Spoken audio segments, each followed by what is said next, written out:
ओम शांति। हम सब आत्माएं नए युग में जाने वाले हैं, सतयुग में। तो मैं आत्मा भी सतयुग में जाना और स्वदर्शन चक्र घुमाना, इसका अर्थ यही समझती थी कि सतयुग में मुझ आत्मा के बड़े बड़े महल होंगे, जो बताते हैं ना सभी भाई बहन के, और कपड़े बदलने वाले बहुत होंगे, रानियां बहुत होंगी, घर बहुत होंगे, सोने के महल और वो सारी चीज़ें होंगी, बड़ी बड़ी गाड़ियां, मन पुष्पक विमान होंगे। तो मेरे अंदर यह ख्याल आता था कि फ़र्क क्या है फिर। यहाँ पर भी तो हम गाड़ी घोड़ों के पीछे भाग रहे हैं, वहाँ पुष्पक विमान के बीच में, यहाँ मकान की प्रॉपर्टी के पीछे भाग रहे तो वहाँ बड़े मकान होंगे, है ना। यहाँ पर नौकर है तो वहाँ पे रानियाँ हैं। तो कहीं ना कहीं ऐसा लगता था कि यही तो मोह का ही तो बड़ा रूप है ना कहीं चाहना तो यही हो गई। और फिर वो जो स्वदर्शन चक्र घुमाता था कि सत्युग में मैं अपने आप को राजा देखता, इतनी मेरी रानियाँ हैं और ध्यान रख रही है मेरा और ये सब। तो कहीं न कहीं महसूस होता था कि यह सत्युग का स्वदर्शन चक्र नहीं है, सत्युग को इस तरीके से देखा नहीं जा सकता है। सत्युग में तो सारी जो बातें हैं वो ठीक है, समझने के लिए है, लेकिन वास्तव में सतयुग का जो अनुभव है बाबा की लाइन से क्लियर होता है। जिसे बाबा ने कहा ना कि कहते हैं कि वहाँ के फूल ऐसे होंगे जो नयन को शीतलता देंगे।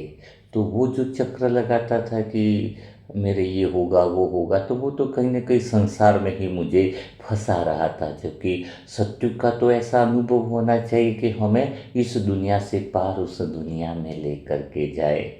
तो देह की बात नहीं है, आत्मा की स्थिति वहाँ पर कैसी थी। जब आत्मा का अनुभव करते हैं तो सत्युग के दृश्यों का बहुत अनुभव होता है। तो फिर मैंने फिर अपना अनुभव जो है वो बदल दिया। और कहते हैं कि जो आत्मा एक बार सत्युग के गहराई से अनुभव कर लेती है, वह अपने पाप कर्मों से बहुत जल्दी निकल जाती है, बहुत जल्दी गहराई वाला अनुभव करती है। क्यों निकल जाती है, थोड़ा सा इंसिडेंट बताता हूँ। जैसे कोई ऐसा इंसान है जिसने किसी का मर्डर ही कर दिया दुश्मनी की वजह से। तो अभी हम अहमदाबाद में देखे थे, तो उसको वहाँ पे गए थे तो उसको ऐसी कालकोट थी कि जेल में रखा था, दो कालकोट थी, तीसरी फिर वो अंदर, मतलब पूरे अंधेरा ही था। खाना भी उसको नीचे से देते थे। जेल की वो लोहे की दीवार, वो लोहे का दरवाजा था, उसके नीचे से किसी से बातचीत नहीं, कुछ भी नहीं। तो ऐसा क्यों करते हैं, वो इसलिए करते हैं कि जितना वो दूर रहेगा सबसे, तो बातों को सोच नहीं पाएगा, धीरे धीरे करके जिससे दुश्मनी है वो बातें वो भूलता जाएगा। तो जितना दूर होगा वो बातों को निकालता जाएगा। तो वैसी ही स्थिति हम आत्मा की है। हमारे पाप कर्म का अर्थ है कि अगर वो हमें याद है तो हमारे अंदर पाप कर्म है, वो खींच रहे हैं। लेकिन जैसे बाबा कहता है कि परम धाम में जाओ, अर्थात इस दुनिया से दूर, हम एक ऐसी जगह बैठे हैं जहाँ से हम इस दुनिया को भूलते जाते हैं, तो हमारा हिसाब किताब पूरा होता है। तो दो स्थान ऐसे हैं, एक परम धाम और एक सत्युग वाला स्थान, जहाँ पर अगर आत्मा दिल से आधा एक घंटा गहराई के अनुभव में रहे तो वह सुख दुख से पार यहाँ की दुनिया को भूल करके एक गहरे आनंद में जा सकती है। तो मुझे भी ऐसा ही लगता था, मुझे भी तो सत्य के अनुभव करने थे। तो फिर जब मैंने गहराई से आत्मा की स्थिति के जो अनुभव किए, ये वो नहीं कि वहाँ महल अच्छे होंगे न रानियाँ, ये सब मैं नहीं करता था। तो मैंने फिर कैसे अनुभव किए सत्युग में कैसा है जीवन, बाबा ने भी बहुत गहरे अनुभव मुझे कराए। तो वही अनुभव में आत्मा आपके साथ शेयर कर रही हूँ कि मैं आत्मा कैसे सोचती हूँ कि सत्युग कैसा होगा। और सोचना चालू किया तो वो गहरे अनुभव अंदर से बाहर निकले, और बाबा भी बहुत अच्छे अच्छे बाबा ने मुझे अनुभव कराए। तो मुझे समझ में आए कि सत्य के वो राज मुझे पता चले जो होने चाहिए, जो जो मुझे गहराई से अनुभव होने लगे कि नहीं, सत्युग महल ये सब चीज़ें ठीक बात है, लेकिन उसकी गहराई में जो है वह तो पहली बात मेरे अंदर जो आई थी कि जैसे ही दुनिया बदलेगी, वो एक पूरा कल्प मानो बदल चुका होगा, तो कैसा पहला दिन होगा सत्युग का, कैसी वो चीज़ें होंगी जब हम आत्मा पहला दिन अंदर से आत्मा के आधार पे मैं सोचता था कि अनुभव कैसा होगा। तो मुझे बस बस वही चीज़ें दिख रही थी, तो मैं बातें करता था गहराई में कि कल्प का चक्र मानो बदल चुका है ना। मेरी सत्युग के अनुभव में आत्मा कैसे करती हूँ बातें और क्या क्या अनुभव मुझे होते हैं, वही चीज़ मैं देख रही हूँ। हाँ, आप मेरे साथ बने रहिएगा तो शायद आप भी सत्युग का अनुभव कर पाएंगे। तो कल्प पूरा बदल चुका होगा उस समय। और कल्प का बदलना अर्थात क्या है, एक लंबा बोझिल और अव्यवस्थित काल के बाद अब ब्रह्मांड अपनी पहली शांति की सांस ले रहा होगा। सब कुछ अव्यवस्थित था ना, तो जब पहली सुबह होगी, पहली चीज होगी, तो पूरा कुदरत ब्रह्मांड एकदम गहरी मानो साइलेंस की सांस ले रहा है। वातावरण में एक अनकही ताजगी, ऐसी ताजगी जो यहाँ द्वापर युग में नहीं देखने को मिलती है। ऐसा मौसम जो नए युग के जन्म से आता है। यह क्षण सत्युग का पहला क्षण या पहली सुबह ऐसी होगी, ऐसी सुबह जो आंखों से नहीं आत्मा से दिखाई देगी। पहली सुबह जो अपन देवभान से यहाँ देखते वो नहीं होगी। पहली सुबह जब तुम्हारे जीवन में आत्मा से दिखाई देगी ना, तो पूरा ब्रह्मांड शांति का दिखाई देगा। मौसम पूरा बदल चुका होगा, नए युग का जन्म हो चुका होगा। याद करो वो पहला सुबह कितनी सुनहरी होने वाली है हमारी। सूरज जो है ना, अब जैसा हम देखते वैसा नहीं दिखेगा। उसकी जो रोशनी मैंने अनुभव की और देखी, बाबा ने दिखाई मुझे। 3 दिन तक रहा हूँ मैं सत्य की सीन के अंदर, बाबा ने मुझे रखा था। तो कैसा मुझे दिखाई दिया, वही सारी बातें मैं कोशिश कर रही हूँ मैं आत्मा शब्दों में आपको बता सकूँ। तो 3 दिन का मेरे जीवन बदलने का अनुभव मैं संसार में मानो नहीं रहा था उस समय। तो सूरज जो है ना, अब जैसा हम देखते वैसा नहीं था। उसकी रोशनी तेज तो थी, लेकिन बिल्कुल कोमल, जैसे कोई सुनहरी रोशनी। ऐसा लग रहा था कि धीरे धीरे धरती को छूकर उसे जीवन दे रही हो। उस रोशनी में या सूरज की रोशनी के उस प्रकाश में कोई कठोरता नहीं थी, इतना अच्छा लग रहा था। कोई चुभन नहीं थी, सिर्फ एक शीतल सी गर्मी थी और अंदर तक मन उतरने वाला एक गहरा सा प्यारा सा स्पर्श था। वह रोशनी धरती पर गिरते ही उसे जगाती नहीं थी, ऐसा लगता था कि उसे याद दिला रही है। वो रोशनी जैसे इस प्रकृति के तत्व को याद दिला रही है कि उसका स्वभाव शुद्ध है, स्वर्णिम है, पवित्र है। और हवा तो ऐसे लग रही थी कि हवा चलती नहीं, हवा मानो बहती है, कोई शोर नहीं। यहाँ हवा बहुत आवाज़ करती है, लेकिन वो 3 दिन का अनुभव मेरे जीवन में बहुत प्यारा था। ऐसे हवा बहती, उसमें कोई शोर नहीं, बस सिर्फ साइलेंस, बहुत शांति है। और वह हवा आत्मा को दबाती नहीं, हल्का करती है, एकदम एकदम लाइट करती है। यहाँ का हवा भारी करती है, वहाँ की हवा बिल्कुल हल्की करती है। मैं आत्मा तो मानो उड़ ही रही हूँ। ऐसा लगता है कि जैसे कोई अदृश्य शक्ति हमसे कह रही हो कि अब तेरे पंख वापस आ गए। बहुत गहरा अनुभव होता है। ऐसा लगता है कि वो हवा मुझसे कह रही थी कि अब उड़ने का समय है, उड़ने का समय है। फूलों की खुशबू, वहाँ पे कोई केमिकल का परिणाम नहीं थी कि केमिकल की वजह से ये सुगंध है, नहीं नहीं, वो सुगंध ही बहुत अलग थी। वो मैं भूल भी नहीं पाता हूँ। वो एक्चुअल में भीतर से प्योरिटी की महक छोड़ते हैं। वहाँ के जो फूल है ना, पवित्रता की महक छोड़ते हैं। हर फूल में एक प्रकार की कोमलता और एक अलग ही, जैसे उसका भी अपना संस्कार लेकर के आई हो, जैसे वह आत्मा को उसके पूर्व जन्मों की एक भूली पहचान वापस दे रही हो। ऐसा मुझे लगा। ये फूल मुझसे कह रहे हैं अपन वापस मिल गए, पवित्र दुनिया में आ गए। हम बिछड़ गए थे, हम मिल गए। इतना प्यारा अनुभव हो रहा था, बड़ा मज़ा आ रहा था। पेड़ पौधे भी अ, जन्मे हुए नहीं लग रहे थे, ये बहुत बहुत अच्छा रहता है।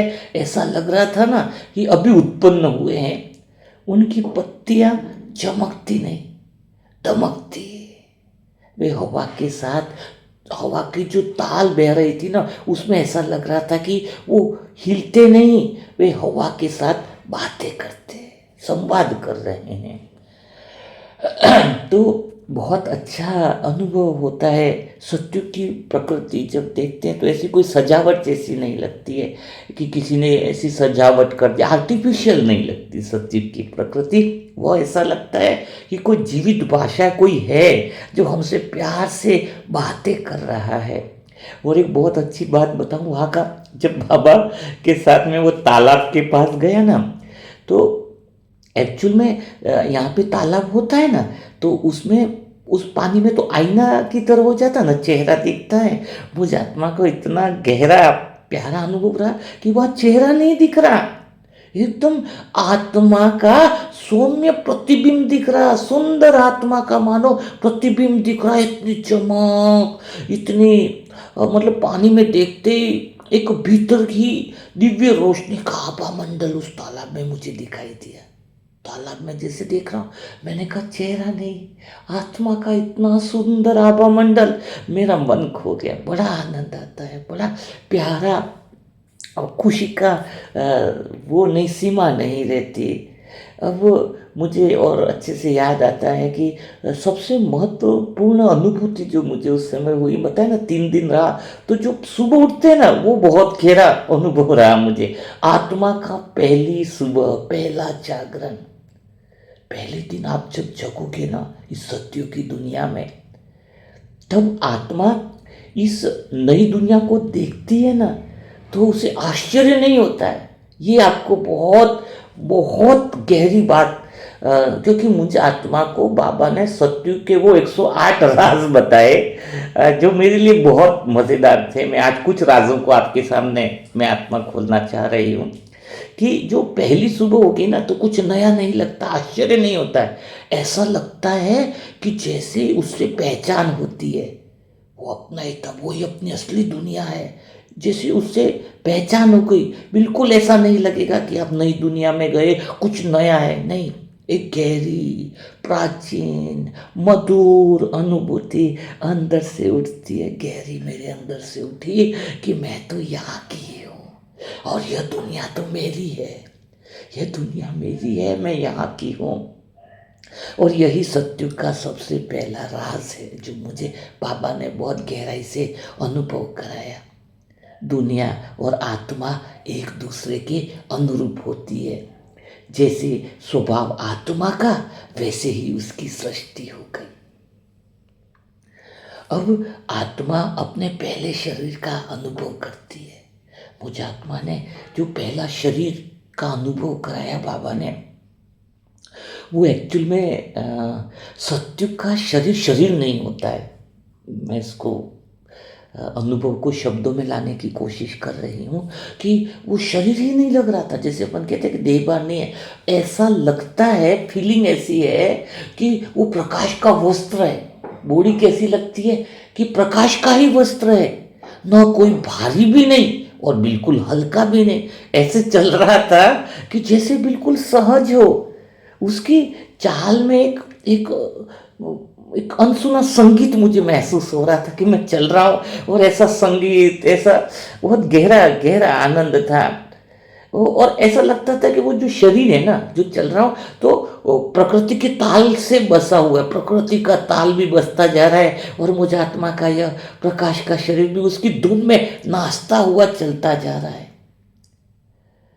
वास्तव में शरीर आत्मा के आदेश से नहीं, ये बहुत गहरी बात है, आत्मा के साथ साथ चलता है।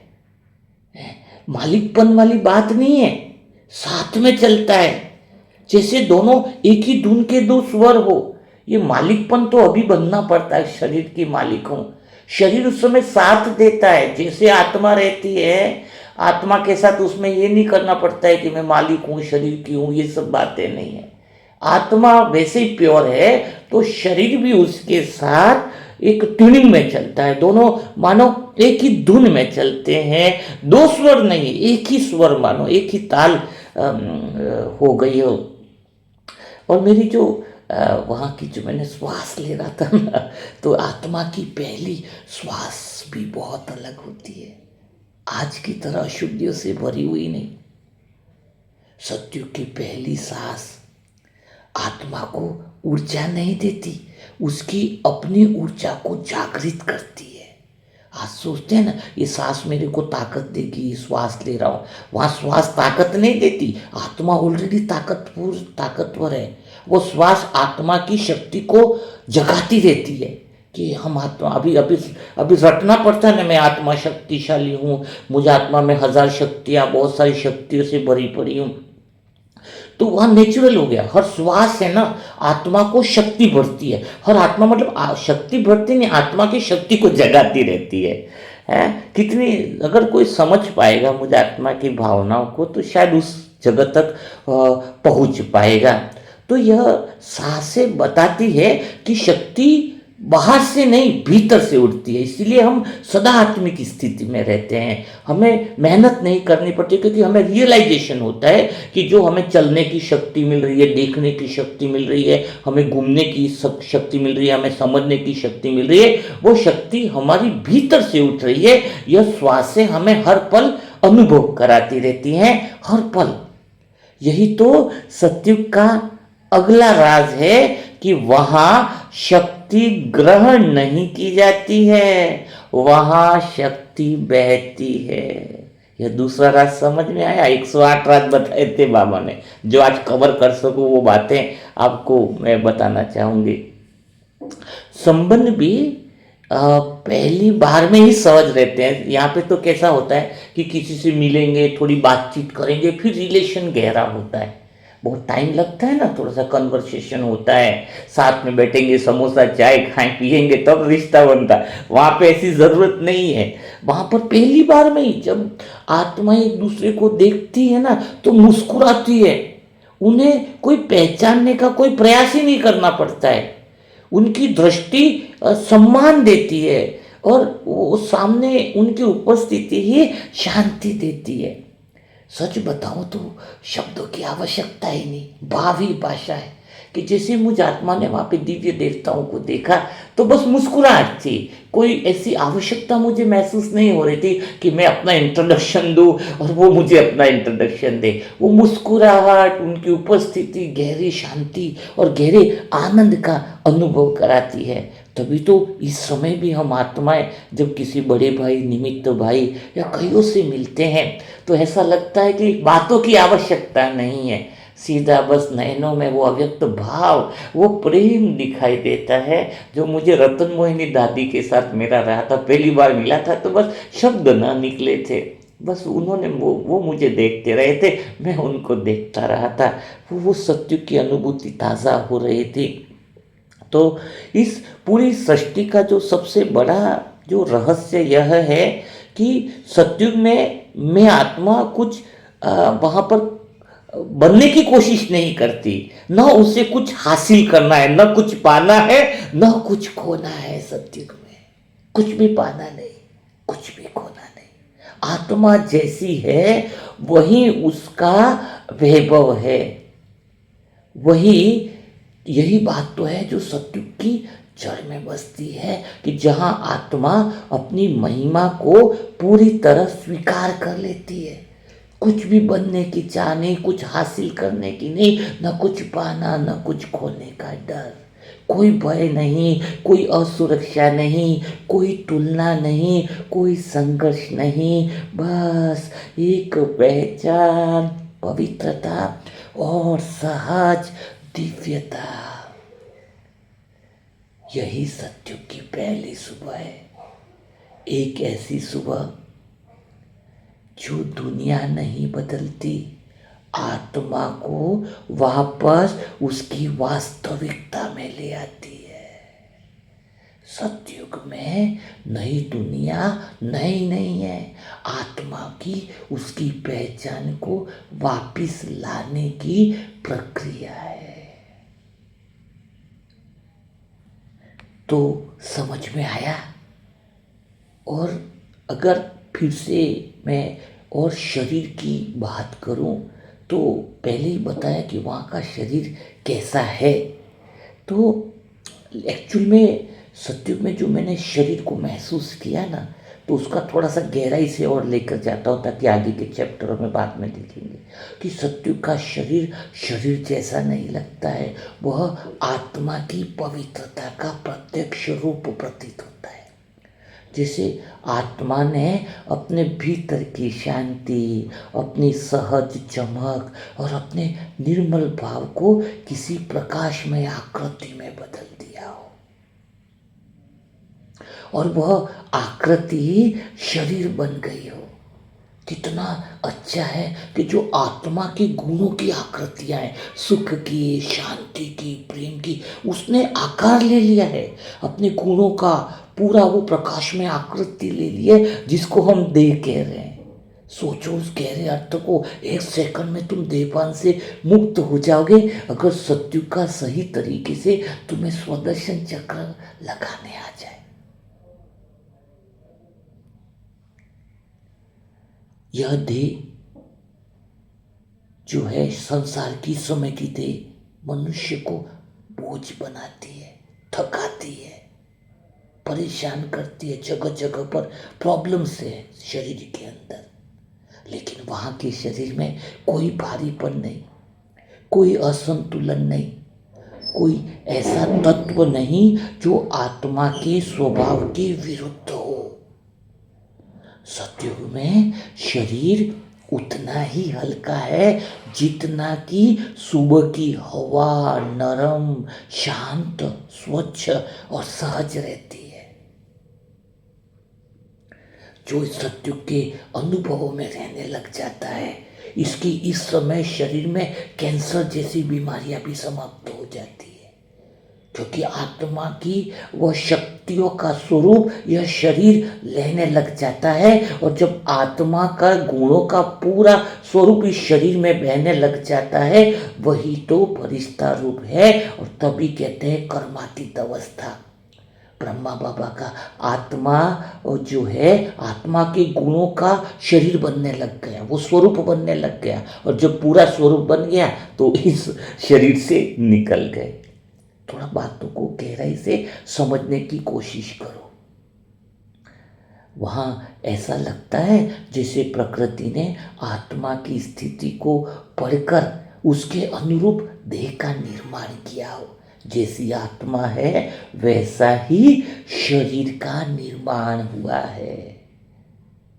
आजकल शरीर का निर्माण वैसा इसलिए नहीं होता क्योंकि आत्मा के संस्कार, आत्मा का ओरिजिनल रूप वह नहीं होने के कारण देह भी फिर वैसी विकारी मिलती है।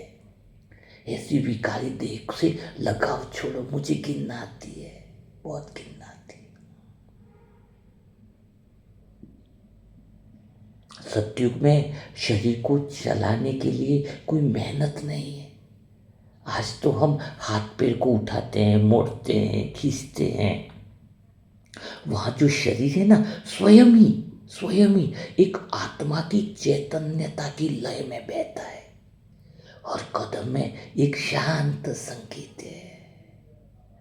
कोई भी गति अचानक या कठोर नहीं दिखती है। ऐसा नहीं कि अचानक है तो थोड़ा सा हाथ मुड़ गया, पीछे से अंगुली मुड़ गई, ऐसा नहीं है। हर गति स्वाभाविक है, निरंतर है और सुंदर लगती है। ऐसा प्रतीत होता है जैसे पूरा शरीर किसी दिव्य ताल पर नृत्य कर रहा है।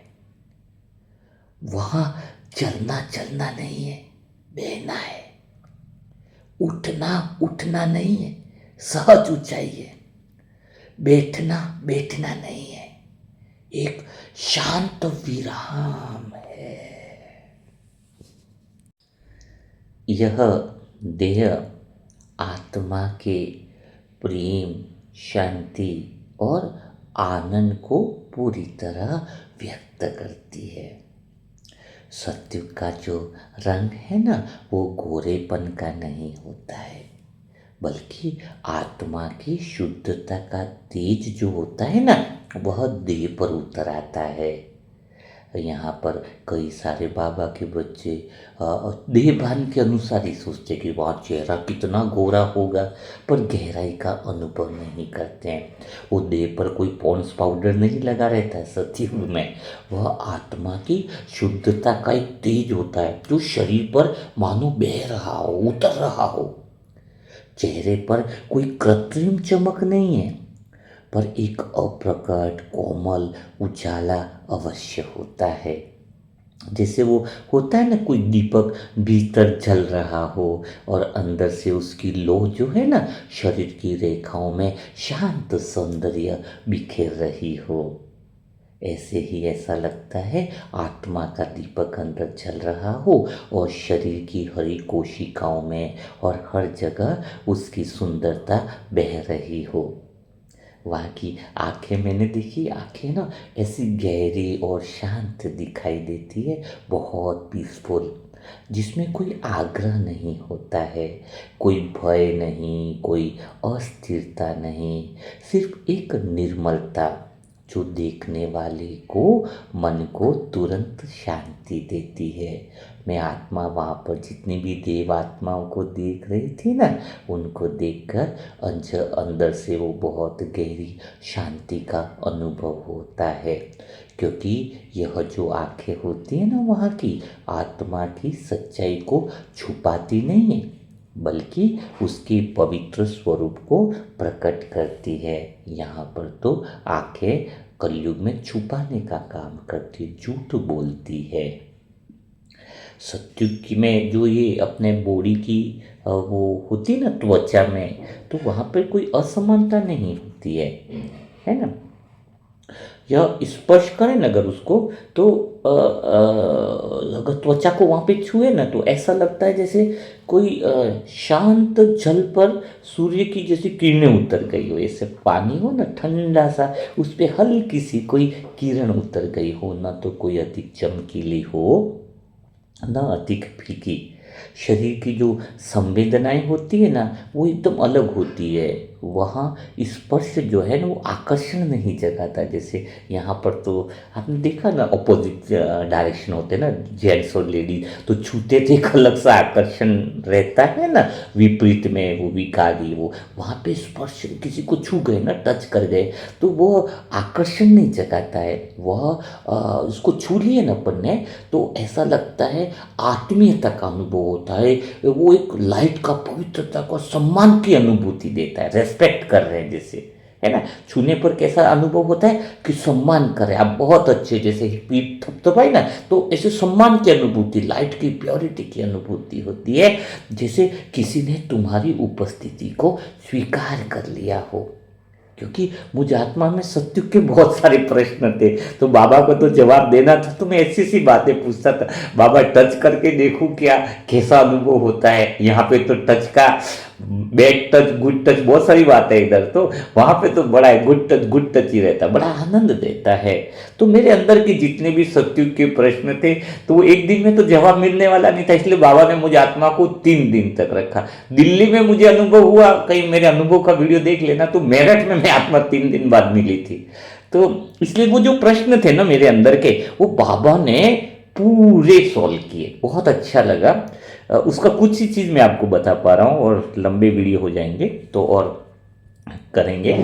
तो जैसे मतलब स्पर्श जो है ना, वहाँ पे जो बात में आ रहा हूँ वो ये है कि वहाँ पे स्पर्श जो है ना, वो मैंने फिर से बताया कि आकर्षण नहीं लगता है, उपस्थिति, और ऐसा लगता है कि बिना कुछ कहे हमें वो शुभ भावना दे दी हो, है ना, कि तुम्हारा अच्छा है, तुम बहुत बेस्ट, है ना, एक शुभ भावना का अनुभव होता है ऑटोमेटिकली। तो यह शरीर जो है ना, वो संबंधों का माध्यम नहीं होता है, अपने जो भाव है, फीलिंग है, उसका एक विस्तार होता है। जैसे अंदर शांति है तो ये शरीर शांति का विस्तार करने वाला है। सच्चा प्रेम है तो ये प्रेम का विस्तार करता है, पवित्रता का विस्तार करता है। तो आत्मा जिससे शांति को भीतर जीती है, वही शांति शरीर की आकृति और उसकी गति में प्रकट होती है। जो हमारे गुण है ना, तो जो जो हम चलते हैं, उठते हैं, बैठते हैं, तो आत्मा के जो पवित्रता के गुण हैं, शांति के गुण हैं, वो सभी शरीर के द्वारा प्रकट होने लगते हैं वहाँ पर। और सत्युग में तो कोई शरीर है ना, वो रोगों को कोई जानता ही नहीं है, क्योंकि रोग तो उन स्थितियों की देन है ना जहाँ मन, शरीर और वातावरण में असंतुलन पैदा होता है। अभी अभी कोई बीमार है तो उसको पूछना चाहिए, मेरा मन है, शरीर है, और तो उसके साथ उसका खुद का अंदर से असंतुलन हो गया, वही तो बीमारी है। बाकी ये शरीर की कोई डॉक्टर क्या इलाज करेंगे। हम अगर अपने मन को, शरीर को और इसको संतुलन बना लेना, तो एक सेकंड में कोई भी बीमारी हम खत्म कर सकते हैं। लेकिन भीतर से वह अनुभव होना चाहिए। शरीर प्रकाश का है, आत्मा की गुण और शक्तियां निकल रही हैं। तो ये बहुत गहरी बातें हैं, अगर समझोगे तो प्रैक्टिस आप कर सकते हो। तो आत्मा के गुण है ना, वो ही बाहर निकलते हैं और वहाँ पर कोई रोग जानता नहीं है। आत्मा शांत है, प्रकृति भी पवित्र है और देह उस शांति और पवित्रता में ही तो बहती है, फ्लो हो रही है। कोई तनाव नहीं है वहाँ, कोई चिंता नहीं, कोई ऐसी विषैली भावना नहीं जो तो शरीर पर क्या प्रभाव पड़ेगा। वहाँ तो शरीर भीतर की ऊर्जा से संचालित होता है ना, कोई बाहर की व्यवस्था से नहीं होता, अंदर की ऊर्जा से। तो जो भोजन का स्वाद होगा वो खाली उत्सव है, जरूरत का भार नहीं। विश्राम क्या है, वो आनंद है। थकान का इलाज नहीं कि हमें थकान होगी तो थोड़ा विश्राम करें, नहीं। विश्राम वहां पर आनंद का है कि चलो भी विश्राम में बैठे तो आनंद ले रहे हैं, है ना। देह बिना मांग के, बिना दर्द के, बिना रुकावट के वहाँ का जीवन क्या है, एक सरल हो जाता है, कुछ भी दिक्कत नहीं, बड़ा आनंद का रहता है। तो सत्युग का सबसे मुझे गहरा रहस्य यही लगता है कि वहाँ शरीर और आत्मा जो है ना, वह अलग अलग काम नहीं करते हैं। आत्मा सोचती नहीं कि मुझे कैसे चलना है, मुझे कैसे रहना है। उसकी जिस अवस्था में वह होती है, शरीर उसी अवस्था का सुंदर प्रतिबिंब बन जाता है। नहीं तो यहाँ पे कहते हैं मैं आत्मा मालिक हूँ, शरीर को ऐसे चलाऊं, वैसे चलाऊं, क्योंकि भी आत्मा की स्थिति भी इतनी अच्छी नहीं जो शरीर भी उसके हिसाब से चले। तो अभी वही अवस्था तो बनाने की बात हो रही है ना। तो वहां पर तो जैसे आत्मा की स्थिति और अवस्था होती है ना, तो कहना नहीं पड़ता है। शरीर तो मानो उसका आईना हो जाता है, प्रतिबिंब हो जाता है। जैसी अवस्था होती है वैसे ही शरीर चलने लगता है। यदि आत्मा प्रसन्न है तो देह में हल्की सी गर्माहट उतर आती है। यदि आत्मा प्रेमपूर्ण है तो देह के हर व्यवहार में सहज करुणा दिखाई देती है। देह कोई वस्तु नहीं है, वहां पर मानो वह चेतना की अभिव्यक्ति है, आत्मा की अभिव्यक्ति है। सत्युग में सुंदरता का अर्थ चेहरे की आकृति से नहीं होता है, आत्मा की पवित्रता का प्रसार है। तो इसलिए तो कहते हैं कि जो 108 वाली आत्माएं हैं तो उनका तेज ज्यादा है आत्मा का, तो शरीर की रौनक कुछ ज्यादा है उनकी, है ना। तो वो पवित्रता का आभा मंडल है ना, आत्मा का ही तो प्रतिबिंब होगा शरीर के ऊपर। तो इस पूरी बात का सार अगर देखा जाए तो वो यही है कि सत्युग का शरीर जो है ना, वो पहना नहीं जाता, वह मानो जिया जाता है। वह किसी क्रिया का परिणाम नहीं, वह आत्मा की स्थिति का उपहार होता है। तो वह यह याद दिलाता है कि जब मन निर्मल और शांत होता है तब देह स्वयं प्रकाश बन जाती है। सत्युग का शरीर यही सत्य बताता है कि आत्मा जब अपनी महिमा में न हो, उसकी देह भी उसकी महिमा की छाया बनकर जगमगाने लगती है। यानी जब अपनी आत्मा अपनी महिमा में होती है, मतलब उसकी सत्य स्थिति में होती है, तो देह भी उसी महिमा की छाया बन जाता है। तो यह गहरा अनुभव है। और अच्छा, वहाँ के रिश्तों की अगर थोड़ी सी गहराई की बात करूँ तो सत्युग के जो रिश्ते होंगे ना, वो प्रेम वाले होंगे। लेकिन कैसे? सत्युग के रिश्तों को समझाने के लिए पहले आपको ये समझना पड़ता है कि वहाँ प्रेम इच्छा से नहीं होता है, कोई आवश्यकता से नहीं होता है, कोई अपेक्षा से नहीं होता है, अपने नेचुरल जो स्वभाव होता है ना, उससे प्रेम उत्पन्न होता है। आज के रिश्तों में प्रेम अक्सर किसी कारण से होता है, किसी जवाब से, किसी प्रतीक्षा से जुड़ा होता है। लेकिन सत्युग में जो प्रेम है ना, बिना किसी शर्त के साथ, कोई शर्त नहीं होती है।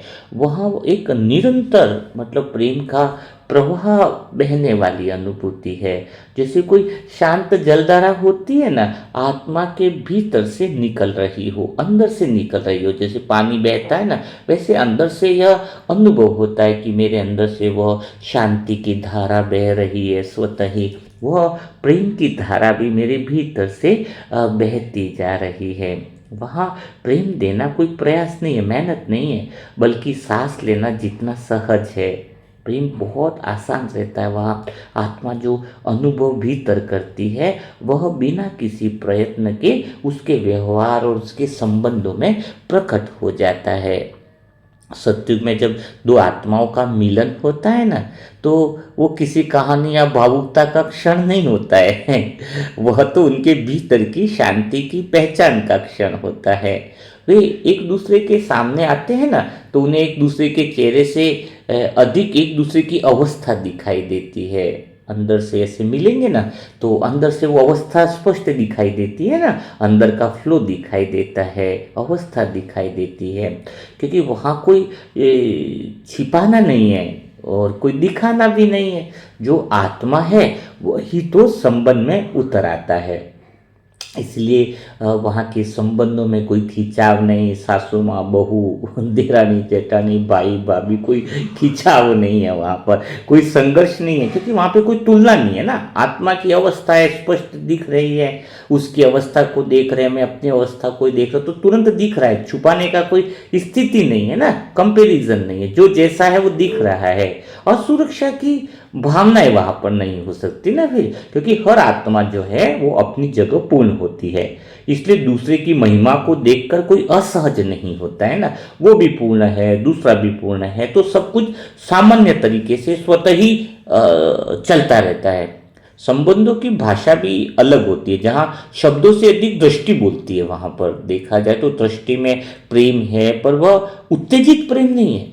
प्रेम है, लेकिन कैसा है, एक स्वाभाविक प्रेम है जो शांति देता, शीतलता देता है, स्थिर प्रेम देता है। यह प्रेम कोई आकर्षण पैदा नहीं करता है, वह आत्मीयता का और समर्पण का अनुभव देता है। जब दो आत्माएं मिलती है ना, तो ऐसा लगता है जैसे दो शांत आभा मंडल एक हो गए और बड़े उज्जवल प्रकाश में बदल गए हो। इस मिलन में कोई धक्का नहीं, कोई आग्रह नहीं, सिर्फ एक नरम सी उपस्थिति होती है जो दोनों को मिलकर ऊंचाई की ओर लेकर के जाती है। वहां पर दो आत्माएं मिलना अर्थात गहरी शांति का आभा मंडल बन जाना। जब दो ऊंची आत्माएं मिल रही है, ऊंचे आभा मंडल वाली आत्माएं मिल रही हैं, तो कितना जबरदस्त होगा। यही बात जो अभी के स्तर पे समझ जाए कि दो आत्माएं झगड़ालू वाली मिल रही हैं, शिकायत वाली मिल रही है, तो फिर घर का वायुमंडल कैसा होगा। आप बोल रहे हो मेरे घर में शांति नहीं, मेरे घर में ये नहीं।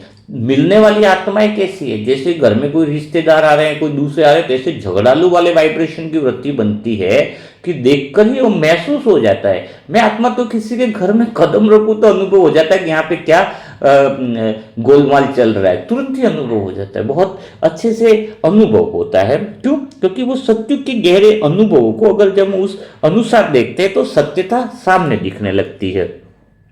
लेकिन एक बात मुझे बहुत अच्छी लगी कि जो सत्युग के जो रिश्ते होते हैं ना, उसमें सम्मान इतना गहरा होता है ना, इतना गहरा होता है कि उसे मतलब बोलकर जताने की आवश्यकता नहीं पड़ती। यहाँ पर तो बोलना पड़ता ना, बहुत अच्छे हो, ये हो, वो हो, है ना। वहाँ पर बोलने की जरूरत नहीं, गहराई होती है हमारे अंदर, जो जो स्वतः ही सामने वाले को अनुभव होती है। एक दूसरे के लिए स्थान देना, एक दूसरे को समझना, एक दूसरे के पास रहते हुए भी उनकी स्वतंत्रता को महसूस करना, ये सब वहाँ पर स्वाभाविक रूप से होता है। क्योंकि प्यार जो होता है ना यहाँ, वह जो होता है सत्य में, मतलब अधिकार नहीं मांगता है कि मुझे प्यार दो। प्यार एक धारा होती है वहाँ पे, जो बहती रहती है। परिवार शब्द वहाँ पर कोई ऐसी संरचना नहीं की है, बल्कि स्थितियों का प्रतीक है कि परिवार ऑटोमेटिकली है वहाँ पे, है ना, क्योंकि वो एक दूसरे के गुणों का विस्तार है ना आत्मा के, जहाँ हर आत्मा दूसरे को की शांति को अपना समझ कर जीती है कि उसकी शांति मेरी शांति है, उसका प्रेम मेरा प्रेम है, उसका आनंद मेरा आनंद है। तो ऑटोमेटिकली वो स्वभाव और गुणों का विस्तार होता है और एक दूसरे के अंदर वही परिवार का निर्माण होता है कि दूसरे की शांति अपनी शांति को समझकर चलना। सत्युग में माता पिता और बच्चों का संबंध भी अभी अभी के जैसा नहीं होता है। यहाँ के बच्चे में तो वहाँ यहाँ बच्चों में बहुत शरारत होते, बहुत मस्ती करते, बहुत जिद्दी भी होते हैं, लेकिन वहाँ के बच्चों में तो कोई शरारत नहीं होती, कोई जिद्द नहीं होती है, क्योंकि उनकी जो चेतना होती है ना अंदर की, वो एक शांत होती है और संतुलित होती है। माता पिता आग्रह या नियंत्रण से नहीं चलाते उनको। माँ बाप जो होते हैं ना उनको कि ऐसा कर वैसा कर, ऐसा नियंत्रण नहीं, बल्कि एक उनके जो माता पिता की करुणा की जो ऊर्जा होती है ना, वो बच्चों को दिशा देते हैं उस करुणा की, कि उनका कल्याण करने की जो भावना होती है ना, वो करुणा की ऊर्जा, उनसे कुछ चाहिए नहीं, बस वो करुणा की ऊर्जा से मानो बच्चों को दिशा देते हैं। और बच्चे जो होते हैं वहाँ पे वो उस ऊर्जा को ग्रहण करते हुए स्वयं अपनी पवित्रता की सहजता से आगे बढ़ते, खुद भी तो पवित्र रहते हैं। आज की तरह शिक्षा, समझाइश, संयम का संघर्ष, वो सब कुछ उधर नहीं होता है। वहाँ पर तो एकदम कोमल धारा की तरह जीवन चलता है। और पति पत्नी के बीच में भी जो प्रेम होता है ना, वो एक्चुअल में कोई रोल, ये पति है पत्नी के उस रोल के कारण कोई पैदा नहीं होता, बल्कि उनकी आत्मा की समान अवस्थाओं से जन्म लेता है। दोनों के बीच में कोई अधिकार का भाव नहीं होता कि मैं पति तो मेरा अधिकार, ये नहीं। वहाँ तो ऐसा लगता है पति पत्नी मतलब दो दीपक हैं जो एक दूसरे की लो को बढ़ा रहे हैं, उसकी शांति, प्रेम, पवित्रता की शक्ति, दोनों लो हैं, वो एक दूसरे को बढ़ा रहे हैं, एक दूसरे की लो को कम नहीं कर रहे हैं। उसके साथ रहने का अर्थ एक दूसरे को थामना नहीं होता है। यहाँ पर तो क्या थाम लिया किसी को, शादी कर ली तो शादी के बाद दोनों की चेतना का स्तर पति पत्नी का गिर जाता है ना। न तो पति पत्नी को आगे बढ़ाना चाहता है, ना पत्नी पति को आगे बढ़ाना चाह रही है। आत्मिक स्थिति की बात कह रहा हूँ। तो लेकिन वहां पर तो कैसा है, शादी का अर्थ यही है कि दोनों की जो आत्मा की शांति की, पवित्रता की, जो दिव्यता की लो है ना, वो दोनों के साथ रहने से ऊंची उठने लगती है। उनकी बीच की जो निकटता है ना, वो शरीर की नहीं होती, उनकी स्थिति की होती है कि इसकी लो कितनी पावरफुल है, शांति, आनंद, बुद्ध, क्योंकि स्पष्ट दिखाई देता है, वहां पे तो छिपता नहीं है। तो वहां पर जो निकटता है ना, गहराई, जो पति पत्नी के बीच में शरीर के आधार पर नहीं, स्थिति के आधार पर होती है। यही तो कारण है कि सत्युग में किसी भी संबंध में तकरार नहीं होती, गलतफहमी नहीं होती, या फिर दूरी जैसी चीजें भी, स्थान ही नहीं मतलब पता चलेगा, दूरी भी है, क्योंकि संबंध को जो आधार है ना, वो शब्दों का लेन देन नहीं, आत्मा की शांति है। तो सत्युग में जो रिश्ते होंगे वो बहुत पारदर्शी होते हैं, क्योंकि उनमें छिपाव का स्थान नहीं रहता है, रिश्ते बोझ नहीं बनते हैं, क्योंकि वे किसी को बदलने की कोशिश में नहीं होते हैं, वो कोई किसी को पूरा करने नहीं आते हैं। हर आत्मा पहले से पूर्ण होती है ना, कोई रिश्ता इसलिए तो नहीं बनाते वहाँ पे कि इसको मुझे प्रेम देना है। वहाँ प्रेम किसी जरूरत का नाम है ही नहीं, अगर सच बोलो। वो तो एक सूक्ष्म ऊर्जा है जो आत्माओं को एक दूसरे से जोड़ती है ना। इसकी भी सूक्ष्म ऊर्जा प्रेम की है, ये भी प्रेम की ऊर्जा, तो दोनों मानो मिल रहे हैं। एक सूक्ष्म ऊर्जा है जो उनकी उन्नत अवस्था में स्थिर रखती है कि ये आत्मा भी ऊंची रहे और ये आत्मा भी ऊंची रहे। तो यह सत्युग का पवित्र विज्ञान है, जहां संबंध बाहर की संरचना से नहीं, भीतर की पवित्रता का विस्तार है। वहां के संबंध को अगर मैं आत्मा अनुभव किया है तो मैं यही कहूंगा कि वहां के संबंध को दूसरा नाम मैं यही दूंगा कि सबकी आत्माओं के अंदर की जो प्योरिटी है, ऊर्जा का लेन देन है, पवित्रता का विस्तार ही है। तो इस पूरी बात का सार अगर मैं एक लाइन में कहूँ तो क्या कहूँगा कि सत्युग के रिश्ते किसी व्यवस्था से नहीं, किसी कानून से नहीं, किसी व्यवहार कौशल के आधार से नहीं, वह तो चेतना के उस स्तर पर टिके हैं जहाँ प्रेम बिना आवाज दिए समझ आता है। सम्मान बिना शब्दों के महसूस होता है और निकटता बिना मेहनत के ही जी जाती है। सत्युग के संबंध हमें बताते हैं कि जब आत्मा स्वयं शांत और निर्मल और प्रकाशमय हो तो उसके रिश्ते भी उसी प्रकाश की तरफ फैलते हैं, बिना सीमाओं के और बिना आज्ञाओं के और बिना किसी भार के। और ऐसे तो देखो 45 मिनट हो गए, खाली दो ही बातें करी हैं। अगर मैं सत्यु का घर और जीवन शैली कैसी होगी अगर वो बात करूँगा तो बहुत लंबा हो जाएगा, क्योंकि सत्यु के पांचों तत्व का अनुभव कैसा रहता है वो भी बहुत गहरा है। उसको भी हम लेंगे फिर जैसे जैसे समय मिलता जाएगा। और वहाँ पर लेन देन कैसी होती है, वहाँ पर कैसे दिन भर में बातें क्या करते हैं, पूरा दिन निकलता कैसे है ना, यहाँ का दिन कैसे निकलता है, वहाँ का पूरा दिन कैसे निकलता है, वहाँ पे हंसी मजाक रोमांटिकता किस तरीके से होती है, वहाँ का नृत्य कैसा होता है, बहुत सारी बातें हैं। शायद अगर उसकी बात करने जाएंगे तो 2 4 10 दिन निकल जाएंगे। लेकिन आपके लिए एक बहुत खुशखबरी भी तो है, सत्युग कैसा होगा, सत्युग में क्या क्या चीजें होंगी, बहुत सारी आपको बुक मिलने वाली है। तो एक एक चीज का वर्णन है, करीबन 10 पार्ट बने, क्योंकि एक पार्ट में तो लिखा नहीं जाएगा। पहला पार्ट शायद सुमित्रा बहन लेखिका है, BK सुमित्रा बहन की बुक मिलेगी जो सत्युग वाली है। तो वह अनुभव करेंगे उस बुक को पढ़कर। जल्दी से बुक प्रकाशन तो अगले महीने से 20 तारीख के आसपास तो रिलीज हो ही जाएगा अपनी सारी बुकें। तो आप आत्माएं भी जितना हो सके दिल से बुक प्रकाशन में सहयोगी बनिए, क्योंकि इशारा ही काफ़ी अगर समझ जाओगे तो आप आत्माएं तो बहुत अच्छी बात होगी, क्योंकि ये विशेष विशेष पुण्य कमाने का अवसर है ये विशेष, क्योंकि इतनी सारी बातें जब हर एक आत्माओं तक पहुंचेगी, आत्मा समझने की विधि सत्युग वाली, कोई भी ऐसा आपको नहीं मिलेगा टॉपिक जहां पर पढ़ना बाकी रह जाएगा।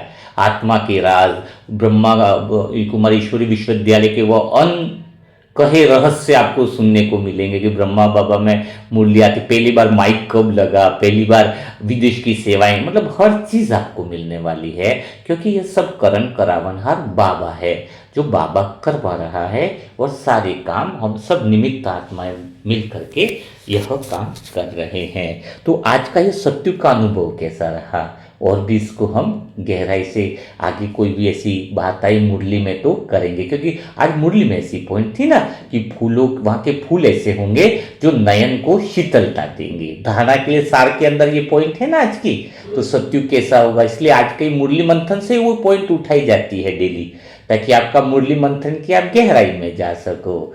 तो फूलों से नयनों में शीतलता का अनुभव हो रहा है ना, वहाँ के फूल बहुत गजब के रहते हैं, ऐसे फूल अपने को देखकर ही मानो वो जीवंत होते हैं।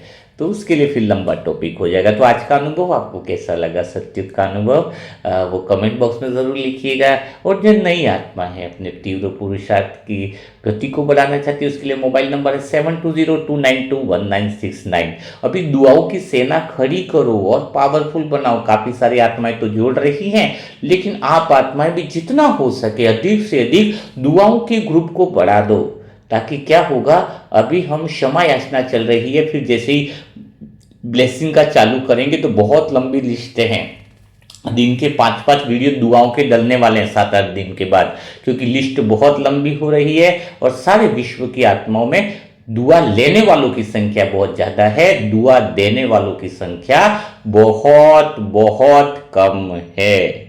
तो इसको जरूर अधिक से अधिक आत्माओं को शेयर करें। तो कल फिर हम मुलाकात करेंगे ऐसे ही गहराई वाले मुरली मंथन के साथ साथ।